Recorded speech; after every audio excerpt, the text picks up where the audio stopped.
الحمد لله رب العالمين، والصلاة والسلام على سيدنا وسيد الأنبياء والمرسلين وعلى آله وأصحابه أجمعين، أما بعد. أعوذ بالله من الشيطان الرجيم. بسم الله الرحمن الرحيم.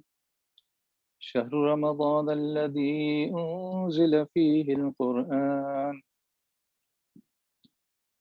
هدى للناس وبينات من الهدى والفرقان، صدق اللہ العظیم۔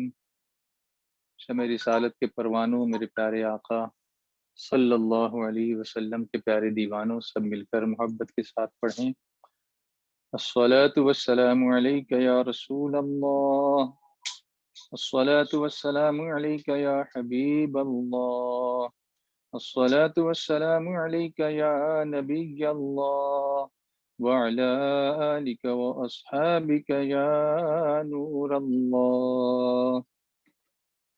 شمع رسالت کے پروانوں، ہم روزانہ درس قرآن لے رہے ہیں، قرآن کریم کی آیتوں کو سمجھنے کی کوشش کر رہے ہیں۔ آج ماہ رمضان المبارک کی 13ویں شب ہے، اور یہ راتیں مغفرت کے عشرے کی راتیں ہیں، جیسا کہ حضور رحمت عالم صلی اللہ علیہ وسلم کا ارشاد گرامی ہے کہ ماہ رمضان کا پہلا عشرہ رحمت کا عشرہ ہے۔ عشرہ عربی میں 10 کو کہتے ہیں، واحد، اثنین، ثلاثہ، اربع، خمسہ، ستہ، سبع، ثمانیہ، تسعہ، عشرہ، اس طرح سے 1 to 10 یہ گنتی ہے۔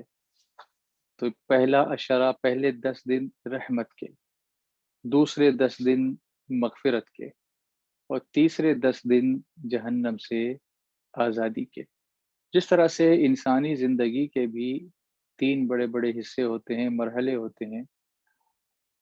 ایک حصہ تو اس کی لائف کا ہے جس میں اس کو رحمت کی ضرورت ہوتی ہے، پوری زندگی اسے کہیں نہ کہیں رحم کی ضرورت ہوتی ہے، سب لوگوں سے رحمت کی توقع ہوتی ہے، مہربانی کی توقع ہوتی ہے۔ دوسرا حصہ لائف کا ہوتا ہے جب تک وہ قبر میں رہے گا۔ تو بڑے بڑے 3 حصے ہماری لائف کے ہیں، ایک حصہ دنیا میں رہنے کا، دوسرا حصہ قبر میں گزارنے کا، جب تک قیامت قائم نہ ہوگی قبر میں رہنا ہے۔ تو وہاں انسان کو ضرورت ہے مغفرت کی، کہ وہاں اگر وہ قبر کے سوال جواب میں کامیاب ہوا تو اسے امید ہے کہ حشر میں اللہ اس کی مغفرت فرمائے گا۔ اور تیسرا حصہ میدان قیامت میں کھڑے ہونے سے لے کے جنت میں داخلہ ہونے تک، وہ مرحلہ، وہاں اسے ضرورت ہے جہنم سے آزادی کی۔ تو اس طرح سے ماہ رمضان کے یہ 3 حصے اس طرح سے کلاسیفائی ہوتے ہیں کہ پہلا حصہ ہماری ایگزسٹنگ لائف سے کوئنسائڈ کرتا ہے، دوسرا حصہ ہماری قبر کی لائف سے کوئنسائڈ کرے گا، اور تیسرا حصہ ہماری آخرت کی لائف کے وقت ہم کو کام آئے گا۔ تو سورہ توبہ کی آیتیں ابھی جاری ہیں، میں نے سوچا تھا کہ کچھ آگے کی آیتیں بھی لوں یا کچھ پہلے والی، لیکن یہ آیتیں ایسی ہیں کہ ابھی میں ان کو چھوڑنا نہیں چاہتا، میں ان کو کنٹینیو کرنا چاہتا ہوں۔ کچھ آیتیں سورہ توبہ کی اور ہم سن لیتے ہیں۔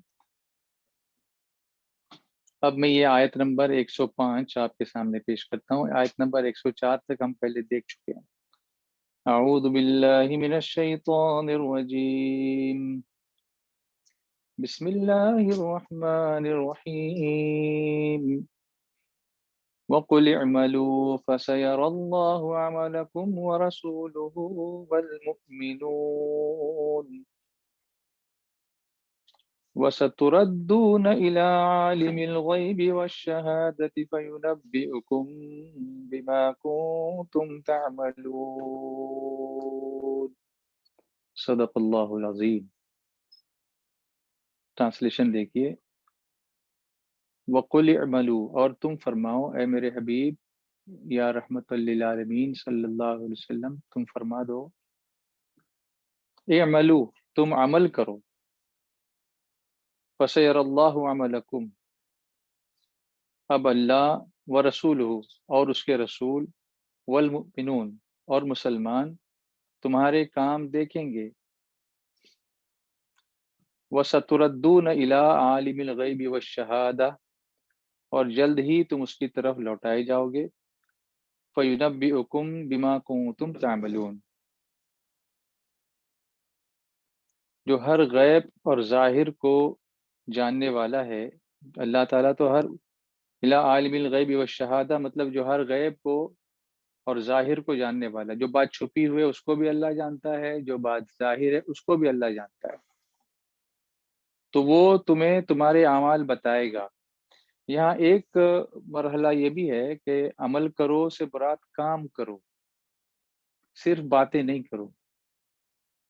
جیسے ایگزام ہوتا ہے بچوں کا، اس کو کیا آتا ہے اس پر مارکس نہیں ملتے، وہ لکھتا کیا ہے اس پر مارکس ملتے ہیں۔ تو اس کو بہت کچھ آتا ہوگا لیکن ایگزام میں کچھ کام ہی نہیں کرے گا، تو ایگزام میں کام کرنا پڑے گا نا، پروجیکٹ ہے تو اس پہ کام کرنا پڑے گا، اسائنمنٹس ہیں تو اس پہ کام کرنا پڑے گا، آنسر شیٹ ہے تو اس میں کام کرنا پڑے گا۔ تو قل اعملوا، عمل کرو، کام کرو۔ تو کام جب تک کریں گے نہیں اس وقت تک رزلٹ نہیں آئے گا، مارکس نہیں ملنے والے۔ تو اسی لیے یہاں پر اعلیٰ حضرت کا جو شعر ہم پڑھتے ہیں، کام وہ لے لیجئے تم کو جو راضی کرے، کیا فرمایا؟ کام وہ لے لیجئے تم کو جو راضی کرے، ٹھیک ہو نام رضا تم پہ کروڑوں درود۔ تو اعلیٰ حضرت نے بھی یہی لکھا کہ کام وہ لے لیجئے، حضور ہم سے کام ایسا لے لیجئے، درد دل کر مجھے عطا یا رب، دے میرے درد کی دوا یا رب، لاج رکھ لے گناہ گاروں کی، نام رحمان ہے تیرا یا رب، تو نے میرے ذلیل ہاتھوں میں دامن مصطفیٰ دیا یا رب، اس نکمے سے لے کام کچھ ایسا، یہ نکما ہو کام کا یا رب، اس نکمے سے لے کام ایسا، یہ نکما ہو کام کا یا رب، تو حسن کو اٹھا حسن کر کے، ہو مع الخیر خاتمہ یا رب۔ تو عرض یہ کر رہا تھا کہ کام کرنے کا حکم دیا گیا، صرف باتیں صرف نعرے لگانے سے کام نہیں ہوگا۔ تو اس آیت میں اطاعت گزاروں کو عظیم ترغیب دی گئی ہے اور گناہ گاروں کو بڑی ترغیب دی گئی ہے۔ ایک ہوتا ہے ترغیب اور ایک ہوتی ہے ترغیب۔ ترغیب کرنا، انسپائر کرنا، یعنی ان کو عمل کے لیے انسپائر کرنا، اور ترغیب یعنی ان کو ڈرانا کسی چیز سے کہ نہیں کرو گے تو یہ نتیجہ ملے گا پھر۔ تو اللہ تعالیٰ نے ارشاد فرمایا کہ تم مستقبل کے لیے کوشش کرو۔ قرآن پاک میں ایک جگہ اور بھی ایک آیت ہے، وَأَلَّيْسَ لِلْإِنسَانِ إِلَّا مَا سَعَىٰ، اور انسان کے لیے وہی ہے جس کے لیے وہ کوشش کرے۔ ہم لوگ صرف یہ سوچیں گے کہ اللہ تعالیٰ روزی دیتا ہے، اس لیے اگر ہم کام پہ نہیں جائیں گے، بزنس نہیں کریں گے یا نوکری نہیں کریں گے اور پھر سوچیں گے کہ مل جائے گا سب، تو دینے پر وہ قادر تو ہے لیکن اس نے ایک سسٹم بنایا ہے، اس سسٹم کو ہمیں فالو کرنا ہی ہوگا۔ جیسے اگر آپ سورہ جمعہ میں جائیں تو سورہ جمعہ کی ایک آیت ہے، 28ویں پارے میں جا کے آپ پڑھیے، یا ایھا الذین آمنوا اذا نودی للصلاۃ من یوم الجمعۃ فاسعوا الی ذکر اللہ وذروا البیع۔ اے ایمان والو، جب جمعہ کا پکارنے والا جمعہ کے دن تمہیں پکارے تو اللہ کے ذکر کی طرف یعنی نماز کی طرف دوڑ پڑو، وذروا البیع، اور خرید و فروخت یا بزنس وغیرہ سب چھوڑ دو۔ تم کو یہ لگتا ہے کہ بزنس کرنا تمہارے لیے بہتر ہے، لیکن اللہ فرماتا ہے اس کو چھوڑ کے ادھر نماز کی طرف دوڑنا یہ تمہارے لیے بہتر ہے۔ ذالکم خیر لکم ان کنتم تعلمون، یہ تمہارے لیے بہتر ہے اگر تم سمجھو، اگر تم جانو۔ اچھا، یہاں تو نماز کے لیے جانے کا حکم دیا کہ جب اذان ہو جائے نا جمعہ کی، پھر سب دھندا بند کرو، پھر کچھ نہیں۔ تو اللہ پھر ہم کام کب کریں؟ تو فرمایا فَإِذَا قُضِيَتِ الصَّلَاةُ فَانتَشِرُوا فِي الْأَرْضِ وَابْتَغُوا مِن فَضْلِ اللَّهِ، پھر جب نماز سے فارغ ہو جاؤ تو زمین میں پھیل جاؤ اور اللہ کا فضل تلاش کرو۔ اللہ کے فضل سے مراد روزی ہے۔ تو پتہ چلا کہ روزی نماز پڑھنے کے بعد زیادہ دی جاتی ہے۔ کہا تم پھیلو دنیا میں، زمین میں جہاں جانا جاؤ، لیکن جب نماز کا وقت ہوگا تو میری بارگاہ میں آؤ، پھر تم نماز پڑھ کے جاؤ گے، خوب تم کو دوں گا۔ تو یہاں بھی کام کرنے کی ترغیب دی گئی. ایک جیسا واقعہ مجھے یاد آیا. ایک بزرگ ایک دن ایک جنگل میں گئے تو انہوں نے دیکھا کہ جنگل میں ایک لومڑی بیٹھی ہوئی ہے جو بالکل ہاتھ پیر اس کے کٹے ہوئے ہیں چاروں. اگلے 2 پیر بھی کٹے ہوئے تھے اور پیچھے والے 2 پیر بھی کٹے ہوئے تھے اور بیٹھی ہوئی تھی وہاں پر، مگر تھی بڑی موٹی تازی. اب حیرت کی بات یہ تھی کہ جب اس کے ہاتھ پیر کٹے ہوئے ہیں تو اس کو کھانا پینا کیسے مل رہا ہے اور وہ اتنی تگڑی کیسی ہو گئی ہے؟ یہ ایک سوچنے کی بات ہے. تو انہوں نے سوچا کہ میں تھوڑی دیر یہاں پر بیٹھ کر کچھ انتظار کروں اور کچھ سمجھنے کی کوشش کروں کہ اس کو یہ سب کہاں سے مل رہا ہے، کھانا کہاں سے مل رہا ہے اس کو، کیونکہ وہ خود اپنے پیروں پر چل تو نہیں سکتی تھی. وہ بیٹھے رہے وہاں پر. شام ہوئی تو وہاں ایک کوا آیا جس کے منہ میں کچھ گوشت کا ٹکڑا تھا. تو کوا لا کر کے اس کو گوشت کھلانے لگا. جب کھلا چکا تو پھر وہ کوا وہاں سے اڑ گیا. تو یہ اللہ کی قدرت دیکھ کر یہ سجدے میں گر گئے اور سجدے میں گر کر اللہ کی تسبیح بیان کرنے لگے. یا اللہ تو کیسا رزاق، تو کیسا رحیم ہے کہ یہ ہاتھ پیر کی ٹوٹی ہوئی، یہ ہاتھ پیر سے محروم یہ ایک جانور، ایک لومڑی یہاں پر پڑی ہوئی ہے اور تو اس کو بھی کھلا رہا ہے. پھر انہوں نے کہا کہ یا اللہ تو اتنا کھلانے والا ہے تو پھر میں بھی یہیں بیٹھ جاتا ہوں اور تو کھلائے گا، مجھے پتا ہے جب تو لومڑی کو کھلاتا تو مجھے بھی کھلائے گا. تب وہ وہاں بیٹھ گئے. دوسرا دن آیا، وہ کوا پھر آیا، اس نے لومڑی کو کھلایا اور اڑ گیا، لیکن ان کو کھلانے کوئی نہیں آیا.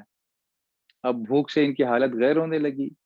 پھر تیسرا دن آیا تو کوا پھر آیا گوشت لے کر، اس نے لومڑی کو کھلایا اور پھر وہاں سے اڑ گیا، لیکن ان کو کھلانے کوئی نہیں آیا. بھوک کے مارے ایک دم نڈھال بھی ہو گئے اور آنکھوں میں آنسو آ گئے اور اللہ کی بارگاہ میں رو رو کر عرض کرنے لگے کہ مولا، کیا میں اس کوے سے بھی گیا گزرا ہوں کہ تو اس کے لومڑی سے بھی گیا گزرا ہوں کہ تو اس کے لیے تو کوے کو بھیجتا ہے اور میرے لیے کوئی کھانا لے کر کے نہیں آتا.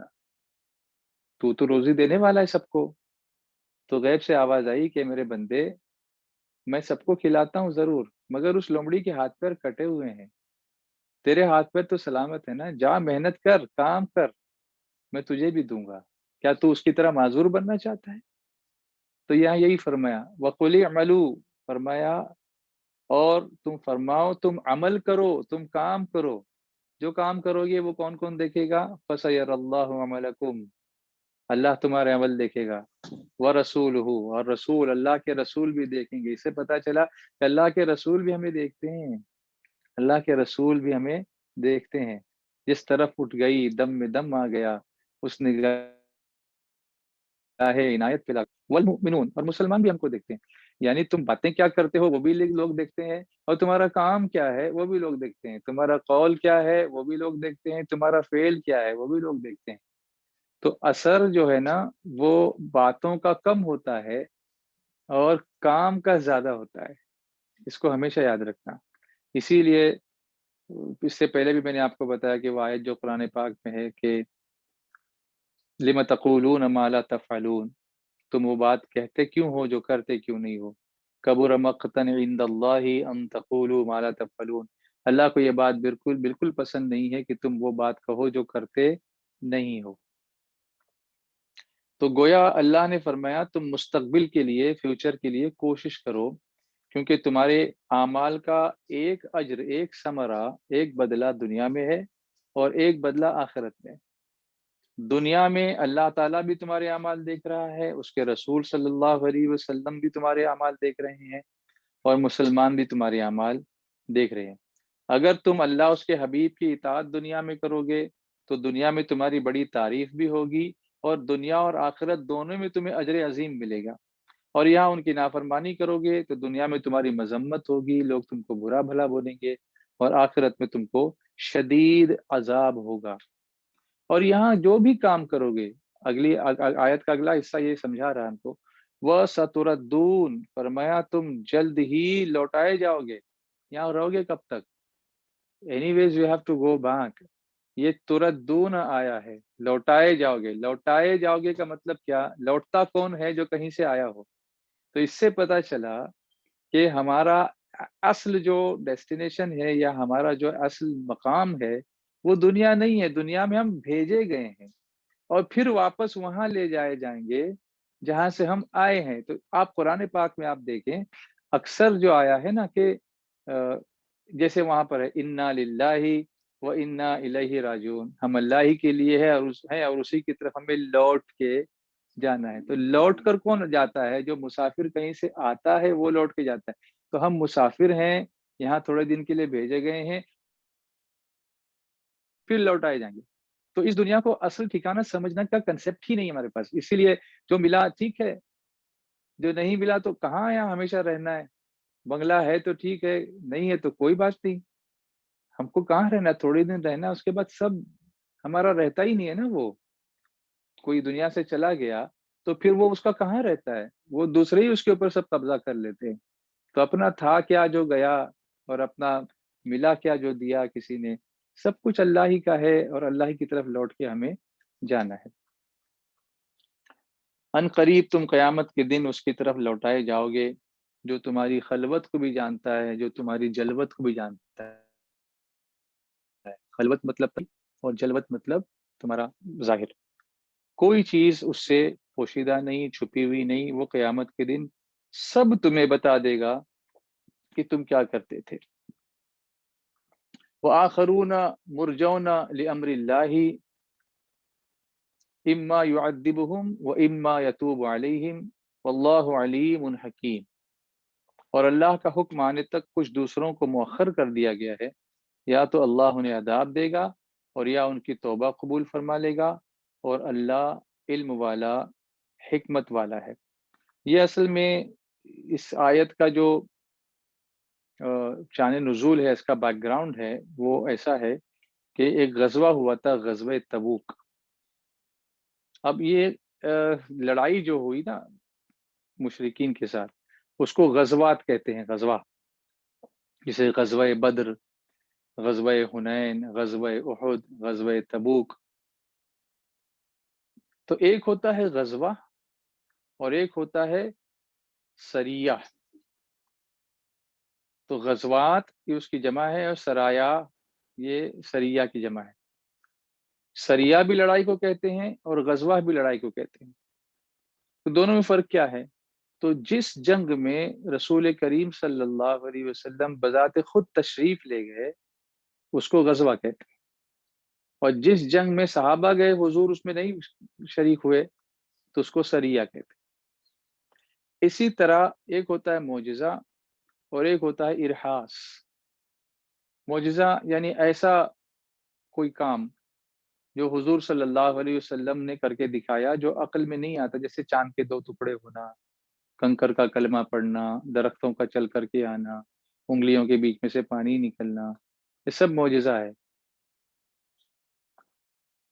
تو جو معجزہ حضور نے اعلان نبوت کرنے کے بعد حضور سے ظاہر ہوا اس کو کہتے ہیں معجزہ. اور جو ایسا کام جو عقل میں نہیں آتا، میریکل جس کو ہم کہہ رہے ہیں، تو اعلان نبوت سے پہلے ہوا اس کو کہتے ہیں ارہاس. اس کو بھی یاد رکھنا چاہیے. جیسے حضور صلی اللہ علیہ وسلم جب پیدا ہوئے تو بت جو ہے کعبے کے اندر جو رکھے ہوئے تھے سب اوندھے منہ گر گئے. کعبہ حضور کے گھر کی طرف جھک گیا. جن کے سجدے کو محراب کعبہ جھکی ان بھووں کی لطافت پہ لاکھوں سلام. بت شکن آیا یہ کہہ کر سر کے بل بت گر پڑے، جھوم کر کہتا تھا کعبہ الصلاۃ والسلام. اور اس کے علاوہ دائی حلیمہ کی اونٹنی جو بالکل کمزور تھی، جب حضور اس پر سوار ہوئے دائی حلیمہ لے کر چلی تو وہ اونٹنی سب سے تیز چلنے لگی. پھر اس کے دودھ جو ہے وہ تھن جو ہے دودھ سے بھر گئے، اور حضور جہاں بکریاں چرانے جاتے تھے وہاں سب ہری ہری گھاس ہی پیدا ہو جاتی تھی. پتہ نہیں کیسے ہو جاتا تھا، پانی تھا نہیں اتنا. تو یہ سب حضور نے ابھی اعلان نبوت نے ابھی بچپن ہی کا ہی واقعہ ہے، لیکن حضور تو پہلے سے نبی ہے نا. تو ہمارا یہ عقیدہ ہے، اس کو اچھی طرح یاد رکھنا آپ لوگ. کچھ لوگ، بہت سارے لوگ آپ کو کنفیوز کریں گے کہ حضور 40 سال کے بعد نبی بنے. تو سنو، حضور 40 سال کے بعد نبی بنے نہیں، حضور نبی پہلے ہی سے تھے، لیکن 40 سال کے بعد آپ نے اعلان کیا لوگوں کے سامنے کہ میں اللہ کا نبی ہوں. جس کا ڈکلیریشن جو حضور نے کیا تھا، declaration of the prophethood, وہ 40 سال کی عمر میں ہوا. ورنہ حضور صلی اللہ علیہ وسلم کا تو ارشاد ہی ہے کہ کنت نبیا و آدم بین الماء والطین، میں اس وقت بھی نبی تھا جب آدم علیہ السلام پانی اور مٹی کے درمیان میں تھے. ابھی ان کا مٹی کو گوند کر کے ان کا پتلا بھی نہیں بنایا تھا، اس وقت بھی میں نبی تھا. بلکہ ایک حدیث پاک میں یہ بھی ہے کہ کنت نبیا و آدم بین الروح والجسد، میں اس وقت بھی نبی تھا جب آدم علیہ السلام جسم اور روح کی منزلوں میں تھے، ابھی جسم میں روح گئی بھی نہیں تھی، اس وقت بھی میں نبی تھا. تو نبی تو پہلے سے تھے مگر اعلان کیا. اب آپ کو قرآن پاک میں اس کی دلیل وہ بھی دیتا ہوں. قرآن پاک میں حضرت عیسیٰ علیہ السلام نے جو اپنی قوم سے کہا تھا اس کو قرآن نے کوٹ کیا ہے. تو فرمایا کہ مبشرم برسول یأتی من بعد اسمہ احمد. اللہ فرماتا ہے کہ عیسیٰ علیہ السلام نے اپنی قوم سے کہا مبشرم برسول، میں تم کو اس رسول کی خوشخبری دیتا ہوں. عیسیٰ علیہ السلام حضور سے پہلے آئے تھے. میں تم کو اس رسول کی خوشخبری دیتا ہوں، یأتی من بعدی، آئیں گے میرے بعد، اسمہ احمد، اور نام ان کا ہوگا احمد. اب یہاں سوچو، عیسیٰ علیہ السلام نے کس کی خوشخبری دی؟ رسول کی،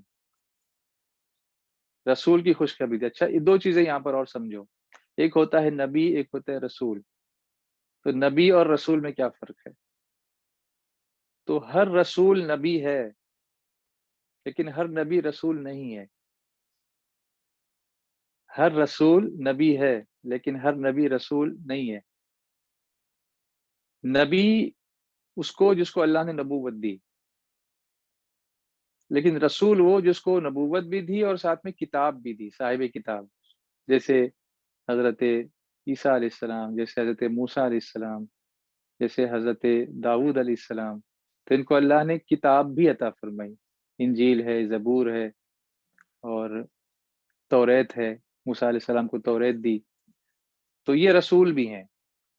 باقی سب لوگ نبی ہیں مگر ان کو جن کو کتاب نہیں دی گئی وہ نبی ہیں، رسول نہیں کہلاتے. تو عیسیٰ علیہ السلام بشارت دے رہے ہیں، خوشخبری دے رہے ہیں. حضور صلی اللہ علیہ وسلم سے 500 سال پہلے عیسیٰ علیہ السلام تھے تقریباً. اس وقت یہ کہہ رہے ہیں میں تم کو خوشخبری دیتا ہوں اس رسول کے آنے کی، لیکن وہ آئیں گے بعد میرے بعد آئیں گے. یہ بھی بتا رہے ہیں کہ وہ رسول ہی ہوں گے جب آئیں گے، تو پہلے سے ہی وہ رسول ہوں گے اور بعد میں میرے بعد آئیں گے. یاتی من بعدی، اور اسمہ احمد، اور ان کا نام ہوگا احمد.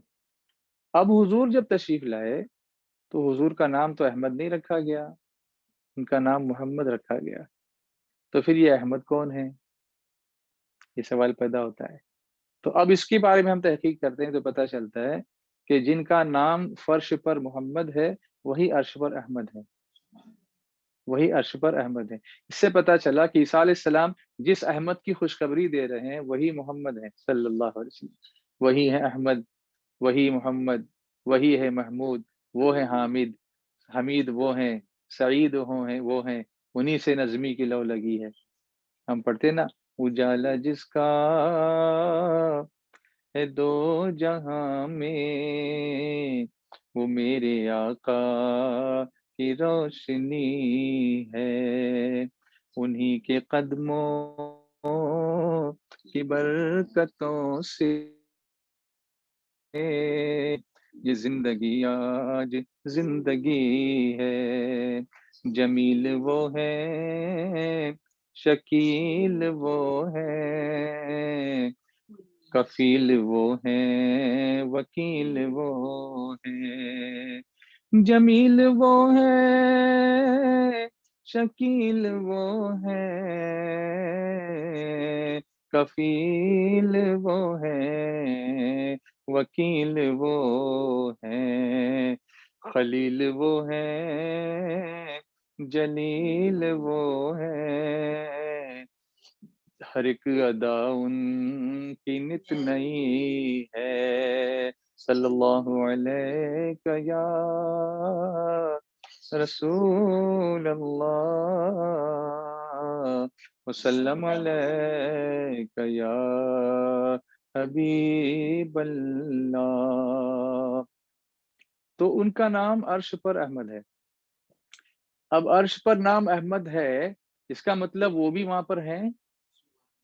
سمپل ایگزامپل، گھر میں کسی کے بچہ پیدا ہوتا ہے تو نام پہلے رکھتے ہیں یا بچہ پہلے پیدا ہوتا ہے؟ بچہ ہوگا تب نام رکھیں گے نا۔ تو حضور کا نام احمد ہے آلریڈی، تو حضور بھی تو ہیں، حضور ہیں تو نام ہے نا۔ اگر ہوتے ہی نہیں تو نام کہاں سے آتا؟ تو وہ جو نہ تھے تو کچھ نہ تھا، وہ جو نہ ہو تو کچھ نہ ہو، جان ہے وہ جہان کی، جان ہے تو جہان ہے۔ تو غزوہ تبوک میں غزوے کی بات کر رہا تھا، اور پھر بات کہاں سے کہاں تک نکل گئی۔ تو غزوہ تبوک میں کچھ صحابہ ایسے تھے، 10 صحابہ ایسے تھے جو اس میں جا نہیں پائے جنگ میں شرکت کے لیے۔ اس میں سے 7 جو تھے وہ حضور صلی اللہ علیہ وسلم کے پاس آ کر کے انہوں نے سوری کہنے کے لیے کیا کیا تھا، اپنے آپ کو مسجد نبوی میں آ کر کے اپنے آپ کو باندھ لیا تھا ستونوں سے، پلر سے، جب تک حضور معاف نہیں کریں گے ہم یہاں سے جائیں گے نہیں، حضور ہم سے غلطی ہو گئی، ہم آپ کے ساتھ جنگ میں نہیں جا سکے۔ سرکار علیہ الصلوۃ والتسلیم کی کا جو بارگاہ میں جو انہوں نے اعتراف کیا، جرم کا اعتراف کیا، اسی کا ذکر یہاں پر اللہ نے ان آیتوں میں کیا،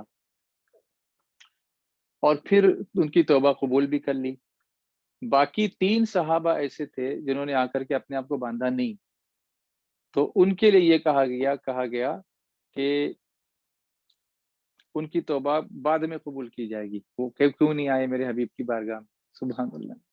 تو آپ دیکھیں جو حضور کی بارگاہ میں آ کر کے جو اپنے آپ کو باندھ لیتا ہے وہ ہر غلامی سے آزاد ہو جاتا ہے، ہر غلامی سے آزاد ہو جاتا ہے۔ یہ سرکار دو عالم صلی اللہ علیہ وسلم کی شان اور عظمت ہے۔ اب یہاں ایک آیت آئی ہے جو منافقین کے فریب کو اور کھول کے بیان کرتی، سورہ توبہ کی آیت نمبر 107، میں آپ کو سناتا ہوں پھر آپ کو مدینہ لے چلتا ہوں۔ اعوذ باللہ من الشیطان الرجیم، والذین اتخذوا مسجدا ضرارا وكفرا وتفریقا بین المؤمنین وإرصادا لمن حارب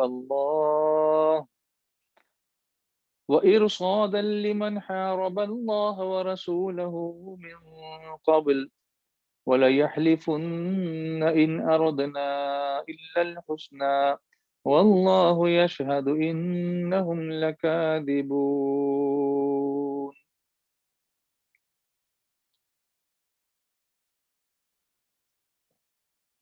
اور کچھ منافق وہ ہیں جنہوں نے نقصان پہنچانے کے لیے اور کفر کے سبب اور مسلمانوں میں تفرقہ ڈالنے کے لیے اور اس شخص کے انتظار کے لیے مسجد بنائی جو پہلے سے اللہ اس کے رسول کا مخالف ہے۔ یہ انٹرسٹنگ واقعہ ہے، اس کو جب بھی میں بیان کرتا ہوں تو میرے سامنے مدینہ منورہ کی مسجد قباء میری نگاہوں میں آ جاتی ہے، تاریخ اسلام کی سب سے پہلی مسجد، اس کا ذکر اس کے بعد کی آیت میں آئے گا انشاءاللہ۔ پھر اللہ فرماتا ہے وَلَيَحْلِفُنَّ، اور وہ ضرور قسمیں کھائیں گے۔ کیا قسم کھائیں گے؟ ان اردنا الا الحسنى، ہم نے تو صرف بھلائی کا ارادہ کیا تھا، واللہ یشہد، اور اللہ گواہ ہے۔ دیکھیے میں نے سورہ منافقون میں بھی بتایا تھا کہ واللہ یشہد آیا، اللہ گواہ ہے، اللہ گواہی دیتا ہے۔ کیا وہاں فرمایا ان المنافقین لکاذبون، یہ منافق جھوٹے ہیں۔ یہاں بھی اللہ فرماتا ہے واللہ یشہد انہم لکاذبون، کہ بے شک وہ جھوٹے ہیں۔ تو منافقین کے جھوٹا ہونے کی گواہی خود اللہ نے دی ہے۔ یہ باتیں کریں گے، قسمیں کھائیں گے، رسول اللہ کی محبت کے دعوے کریں گے، ان سے آپ کہو گے درود شریف، تو بولے ہم تم سے زیادہ درود شریف پڑھتے ہیں، لیکن اصل میں ان کے دل میں حضور کی وہ عظمت اور شان نہیں ہوگی۔ اصل میں ہوا یہ تھا کہ ایک منافقین کی جماعت تھی، اور منافق کون ہوتے ہیں اس کے بارے میں پہلے آپ کو بتا چکا ہوں، کہ جن کے دل میں رسول اللہ سے محبت نہیں ہے، وہ اللہ اللہ تو کرتے ہیں مگر دل میں کینہ رکھتے ہیں، ان کے دل میں ایمان داخل نہیں ہے، وہ صرف زبان سے باتیں کرتے ہیں۔ تو انہوں نے کیا کیا، تاریخ اسلام کی سب سے پہلی مسجد بنی مسجد قباء۔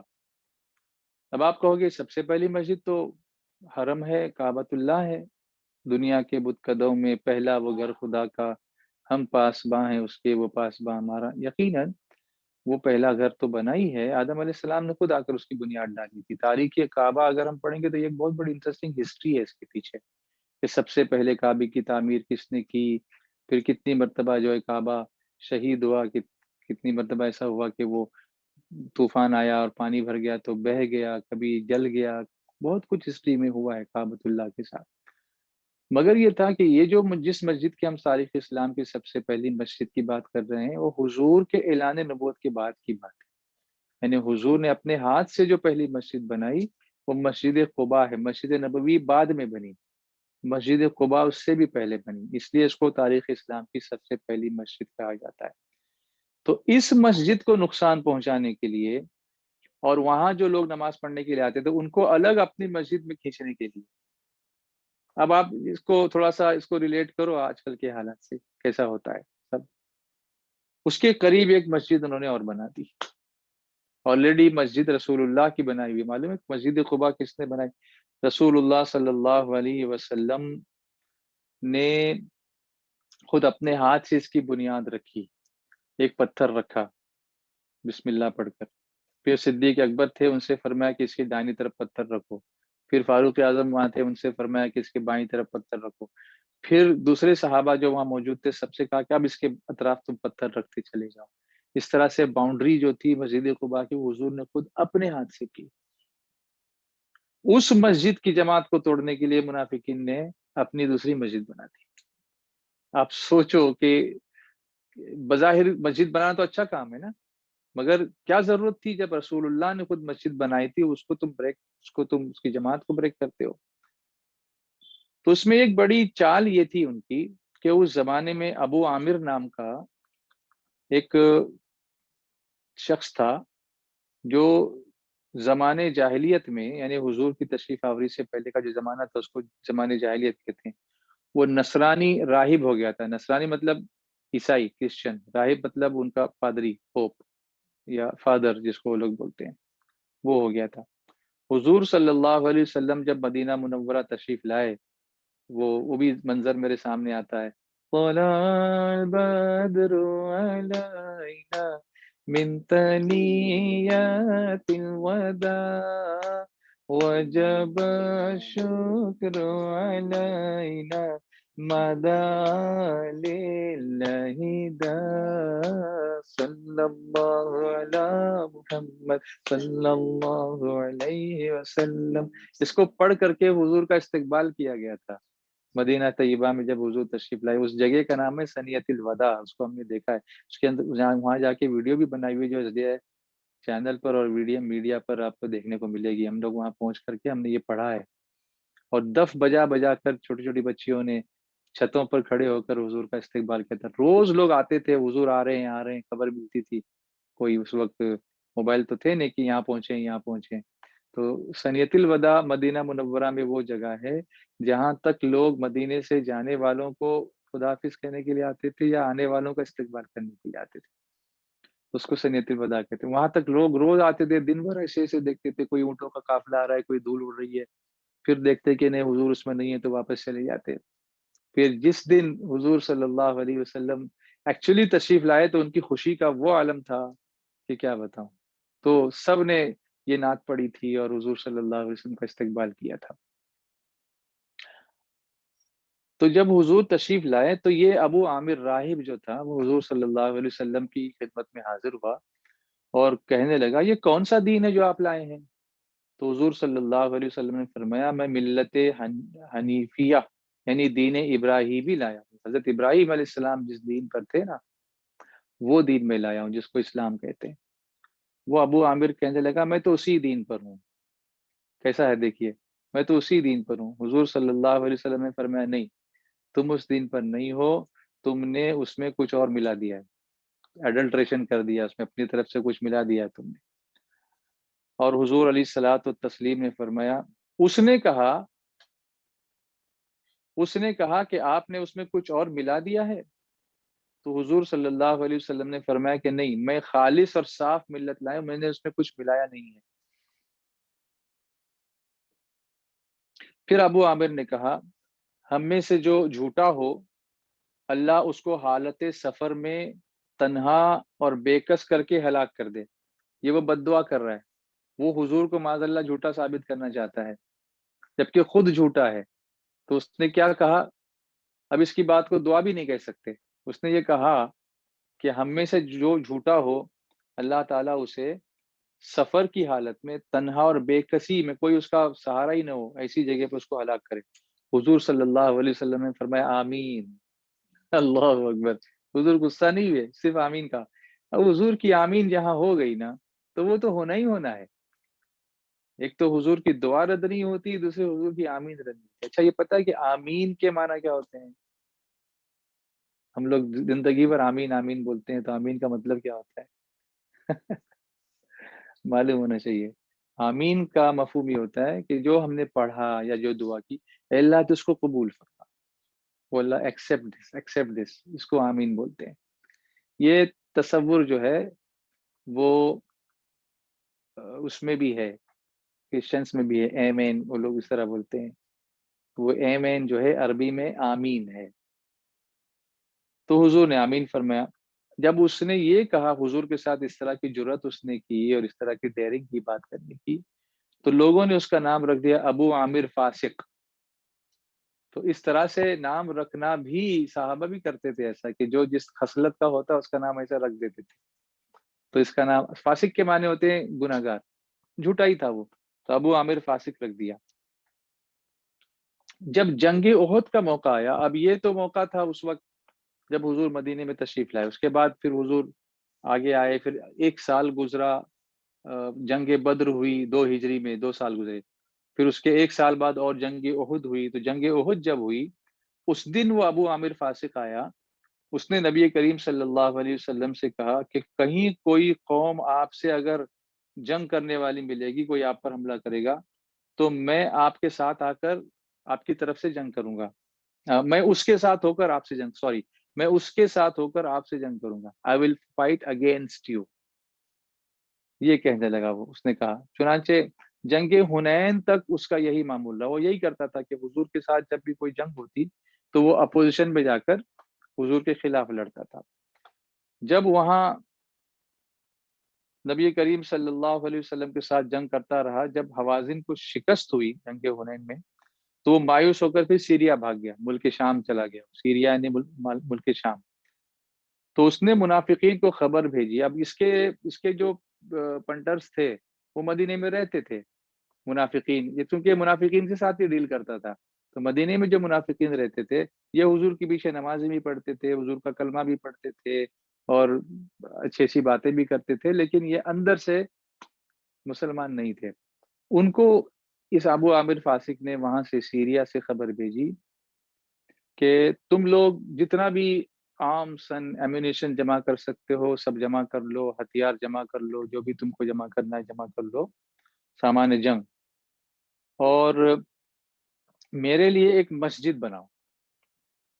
اس نے یہ کہا میرے لیے ایک مسجد بناؤ۔ دیکھو بظاہر مسلمان ہی اپنے کو ظاہر کر رہا ہے، مگر حرکتیں کیا ہیں اس کی؟ میرے لیے مسجد بناؤ، میں روم کا جو شاہ ہے، بادشاہ ہے، قیصر جس کو کہتے تھے، بڑی سلطنت تھی روم، تو اس کے پاس جاتا ہوں، وہاں سے رومی لشکر کو لے کر کے آؤں گا، اور حضور صلی اللہ علیہ وسلم اور ان کے اصحاب کو مدینے سے میں نکالوں گا۔ کیا پلاننگ کر رہا تھا؟ یہ خبر پا کر انہوں نے ایک مسجد بنائی جس کا نام انہوں نے، قرآن نے کہا مسجد ضرار۔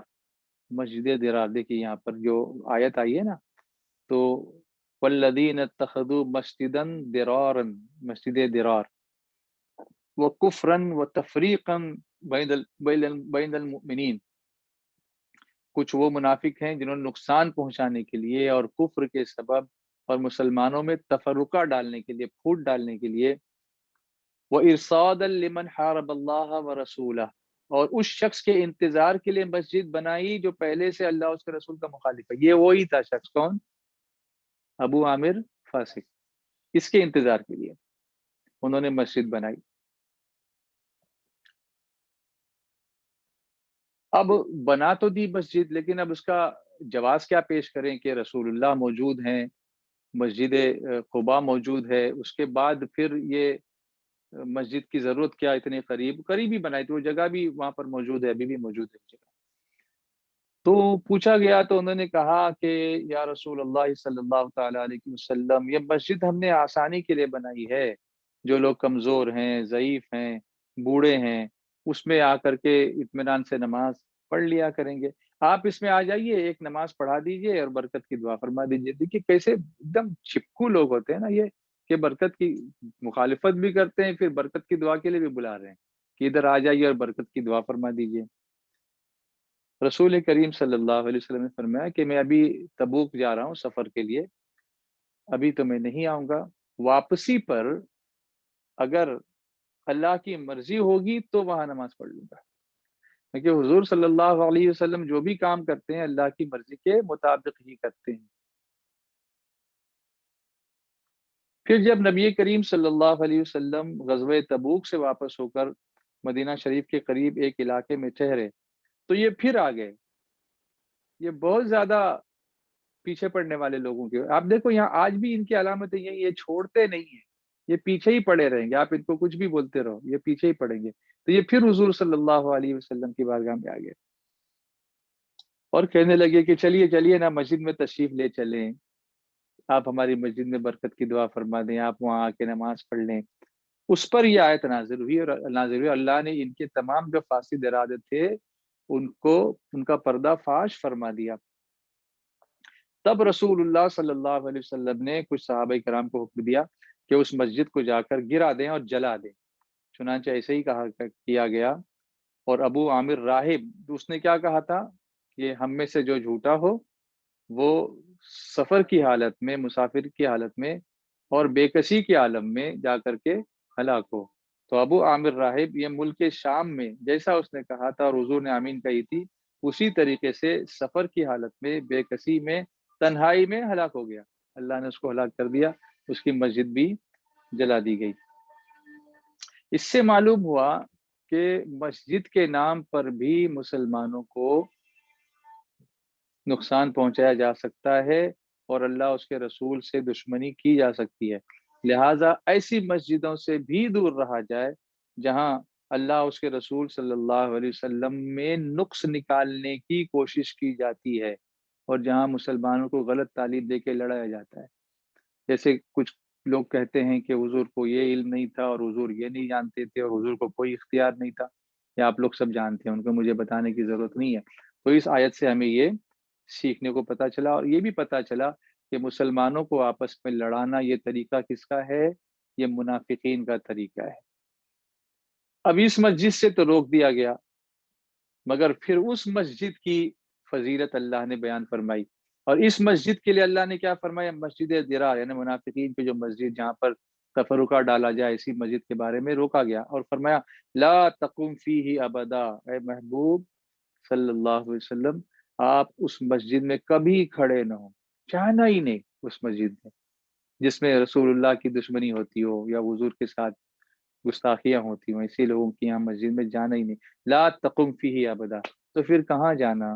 اب اس مسجد کی فضیلت سنو، مسجد قباء کی، یہ آیت مسجد قباء کے اندر آج بھی لکھی ہوئی ہے، اور میں جب بھی جاتا ہوں اندر تو سب کو بتاتا ہوں کہ دیکھو یہ آیت قرآن پاک میں سورہ توبہ کی یہاں آج بھی لکھی ہوئی ہے، لمسجد اسس علی التقوی من اول یوم، بے شک وہ مسجد جس کی بنیاد پہلے دن سے پرہیزگاری پر، تقوی پر رکھی گئی ہے۔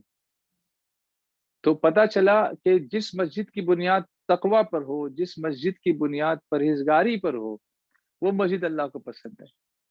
لمسجد اسس علی التقوی من اول یوم احق ان تقوم فیہ، اللہ فرماتا ہے وہ اس کی حقدار ہے کہ میرے حبیب تم اس میں کھڑے رہو، اس مسجد میں جس کی بنیاد تقوی پر رکھی گئی۔ فیہ رجال یحبون ان یتطہروا، اس میں وہ لوگ ہیں جو خوب پاک ہونا پسند کرتے ہیں، واللہ یحب المطہرین، اور اللہ خوب پاک ہونے والوں سے محبت فرماتا ہے۔ سبحان اللہ۔ تو مسجد درار میں نماز پڑھنے سے منع فرما دیا گیا، اور بعض مفسرین یہ فرماتے ہیں کہ جو مسجد فخر دکھانے کے لیے، ریاکاری کے لیے، دکھاوا کرنے کے لیے، نام و نمود کے لیے، یا اللہ کی رضا کے علاوہ کسی اور مقصد یا حرام مال سے بنائی گئی ہو، وہ بھی مسجد درار کے ہی ساتھ لاحق ہوگی، یعنی اس پر بھی وہی حکم لگے گا۔ حضرت انس رضی اللہ تعالیٰ عنہ سے روایت ہے کہ رسول اللہ صلی اللہ علیہ وسلم نے ارشاد فرمایا کہ قیامت کی نشانی یہ بھی ہے کہ لوگ مسجد تعمیر کرنے میں فخر کرنے لگیں گے، دیکھو میں نے کیسی مسجد بنائی۔ دوسری روایت میں ہے کہ حضور صلی اللہ علیہ وسلم نے فرمایا قیامت قائم نہ ہوگی یہاں تک کہ جب لوگ مسجد تعمیر کرنے کے معاملے میں فخر کرنے لگ جائیں گے۔ اور ایک تیسری روایت میں یہ ہے کہ لوگوں تم پر ایک زمانہ ایسا آئے گا جس میں وہ مسجدیں تعمیر کرنے میں ایک دوسرے پر فخر کریں گے، لیکن انہیں آباد کم کریں گے۔ بنائیں گے تو بڑی بڑی مسجد، لیکن نماز پڑھنے والے نہیں ہوں گے اس میں۔ تو یاد رہے کہ دل کا حال جو ہے وہ اللہ تعالیٰ جانتا ہے۔ ابھی کیا ہم یہ بات سن کر کے، حدیث سن کر کے بھی سب پر شک کرنے لگے؟ تو اس کا بھی ہمیں حکم نہیں ہے، اس کی اجازت نہیں ہے، کیونکہ دل کا حال تو، نیتوں کو تو اللہ جانتا ہے۔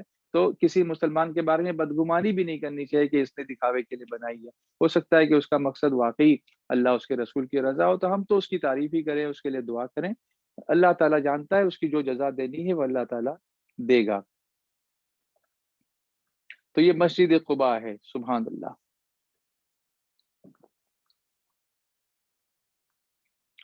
اب مسجد قباء کے ساتھ ساتھ پھر مسجد نبوی شریف کی فضیلتیں بھی ہم سنیں گے، لیکن پہلے مسجد قباء کی کچھ خصوصیتیں میں آپ کو بتاؤں، کیونکہ یہ آیت یہاں پر ہم نے سنی ہے اور پڑھی ہے۔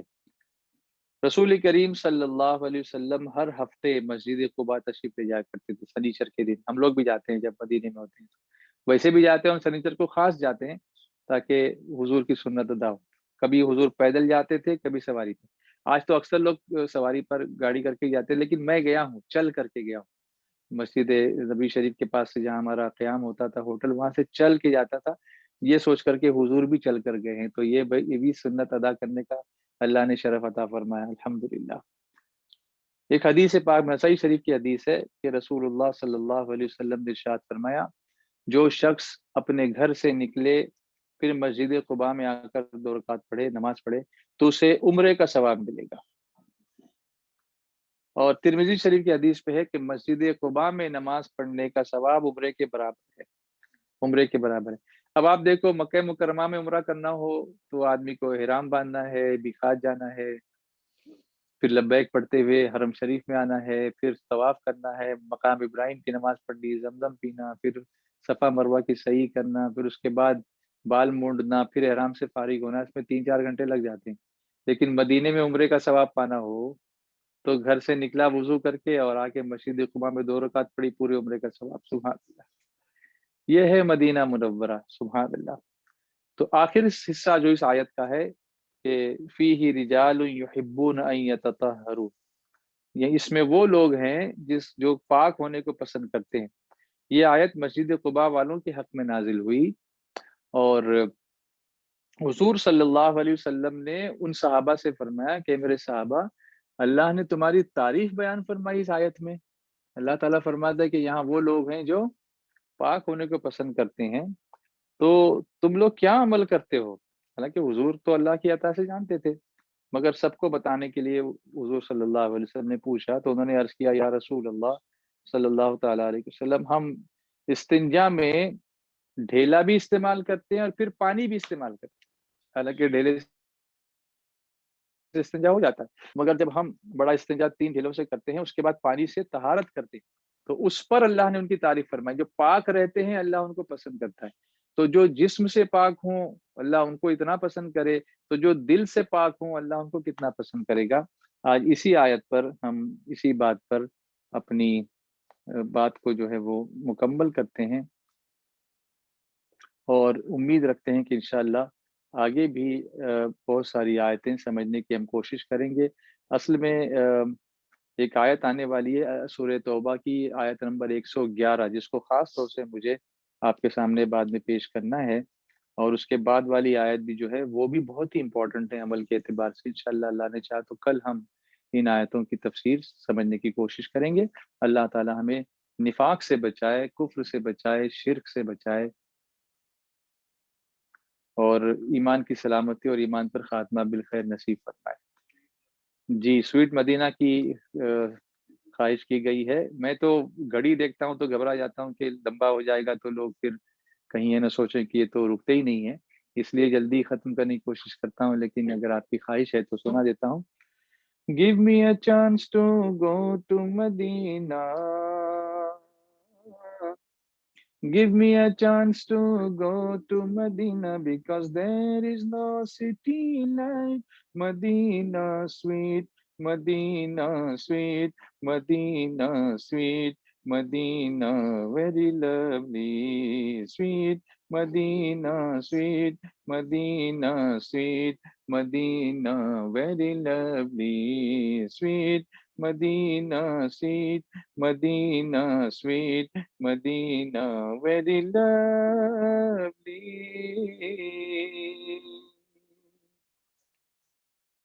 How's beautiful Medina, very, very good Medina. How's beautiful Medina, very, very good Medina.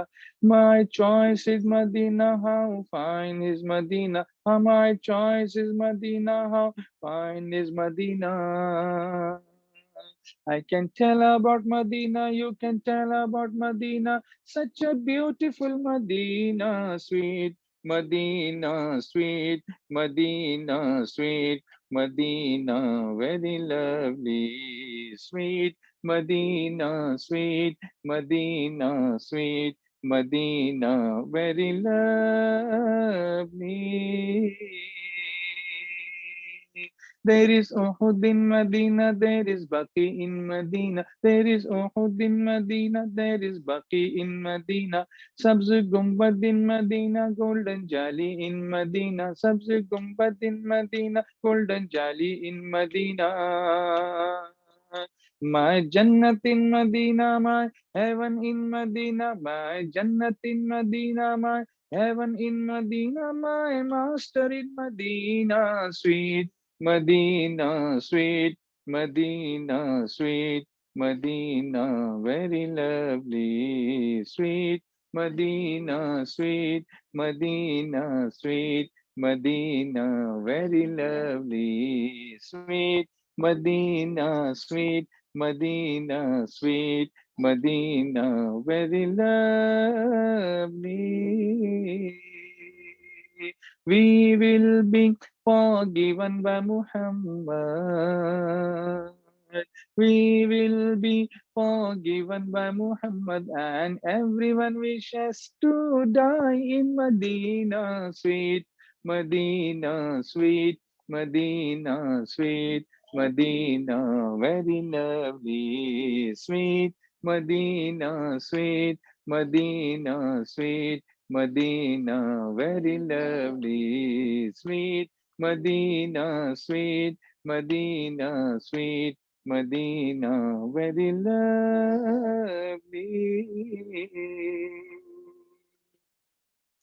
آئیے دعا پڑھتے ہیں۔ لا الہ الا اللہ الحلیم الکریم سبحان اللہ رب السماوات السبع ورب العرش العظیم لا الہ الا اللہ الحلیم الکریم سبحان اللہ رب السماوات السبع ورب العرش العظیم لا الہ الا اللہ الحلیم الکریم سبحان اللہ رب السماوات السبع ورب العرش العظیم لا الہ الا اللہ استغفر اللہ اسألک الجنہ واعوذ بک من النار یا لطیف لم یزل الطف بنا فیما نزل انت قوی نجنا عن قهرك يوم الخلل. لي خمسة أطفي بها حر الوباء الحاتمة: المصطفى والمرتضى وابناهما والفاطمة. وصلى الله تعالى على سيدنا محمد وعلى آله وأصحابه أجمعين. سبحان ربك رب العزة عما يصفون وسلام على المرسلين والحمد لله رب العالمين. انشاءاللہ کل پھر 11 بجے ملتے ہیں. السلام علیکم.